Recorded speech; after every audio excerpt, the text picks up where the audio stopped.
My sister gripped the footboard. "Yeah?" I pushed my hand into my pocket, past Mama's hanky, and found the slip of paper. "Just so you know, I've already shown this to Dot." I drew a slow breath. "I don't want to upset you, but I have an address in Ohio where Mama might be staying." I showed her what our grandmother had given me. "What on earth?" I told her as gently as I could that I'd happened upon a letter Dottie Jacob had written when Mama was young, when she and our grandmother had gone west to help a sickly relative. "Why do you and Mommy think she might have gone there?"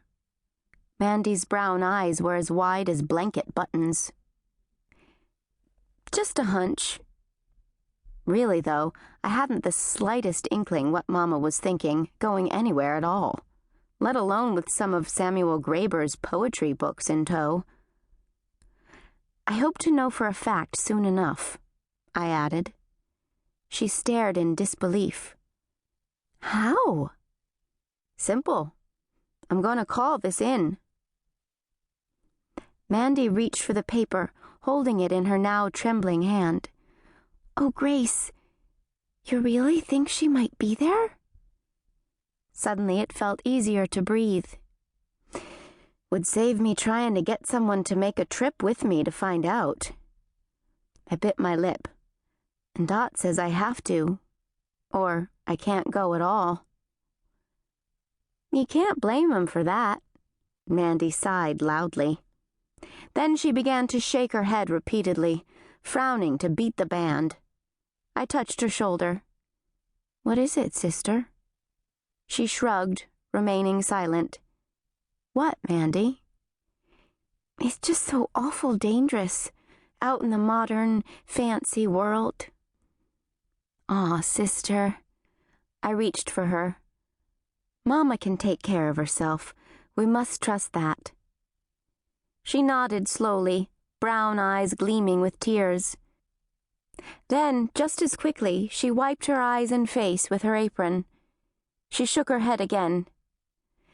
"Nay. No, we must trust the Lord to watch over her." With a smile, I agreed. Mandy leaned her head against my cheek. "I hope you won't up and leave us too. I couldn't bear it, Gracie." She stepped back and looked at me with pleading eyes. "And if you do get Mama on the phone, please say how much I miss her, how much we all do." Mandy looked happier at the prospect. "That we want her to come home."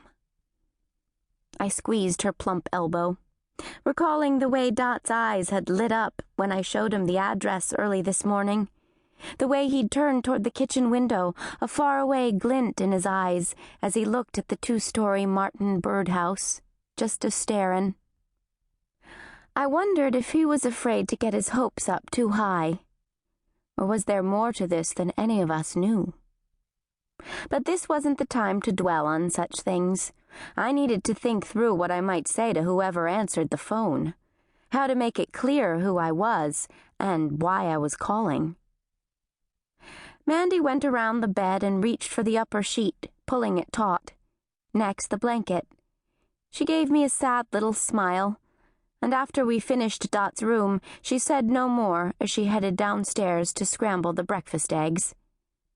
I made my way to my own bedroom down the hall. There, I took Mama's mud-stained hanky from my pocket.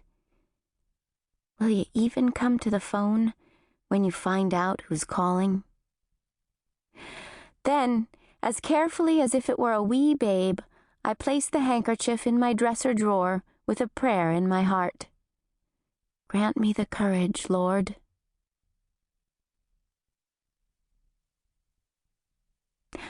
A quote from Emerson. "For everything you have missed, you have gained something else."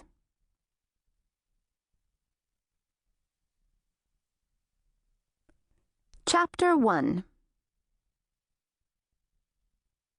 Ada Esch slipped from her warm bed, having slept longer than usual.